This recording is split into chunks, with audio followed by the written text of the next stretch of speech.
Ամենացավալին ինձ համար այս պատմության մեջ այն է, որ այս պատմությունների, այս առաջինը չէ, այն է, որ այդ խմբերում լիքն են երիտասարդները։ Այդպես երիտասարդ եւ այդպես փչացած, ինչպես ասում են անեկդոտում, հա, ինչի՞ պիտի այսպես լիներ, դե պատճառը ինձ պարզ է, որտեղ արժեքների հեղափոխություն չի եղել, որտեղ քաղաքական գնահատական չի տրվել անցյալում, տեղի ունեցած այդ այլանդակություններին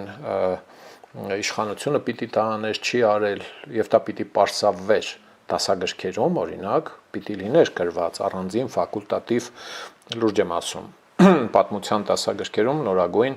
մարտի 1-ը, կաշառքները, կեղծ տեղեկանքը, մի շարք հանցագործություններ եւ ընդհանրապես իհարկե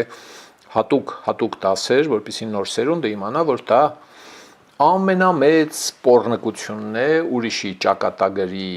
գողությունը կատարելը։ Այդ ավելի վատ բան է, քան թե մեկին ապօրինի բանտ նստեցնես։ Չեք հավատում, բայց դա այդպես է։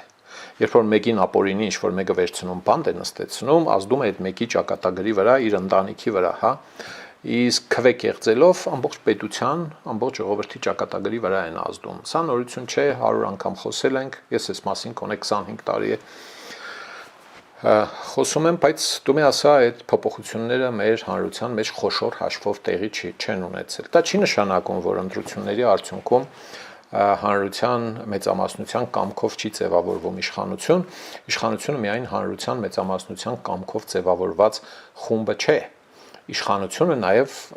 հանրության փոքրամասնության կամքով ձևավորված ընդդիմությունն է։ Այսինքն լայն իմաստով մենք ունենք ապականված իշխանական համակարգ։ Իշխող մեծամասնություն եւ ընդդիմադիր փոքրամասնություն։ Եթե կաշառքով, մաշառքով պիտի խցկեն դառնան թեկուս փոքրամասնություն, եղավ որ ընտրությունների մայրիկ այնտեղ ինչ-որ մի քարի նստած մութ անկյունում ծխում է, էլի, հա։ Սիրելի ժողովուրդ, խնդրում եմ լայքել եւ բաժանորդագրվել ալիքը։ Դրանով դուք կնպաստեք, որ հաղորդումներն ավելի շատ մարդ տեսնի։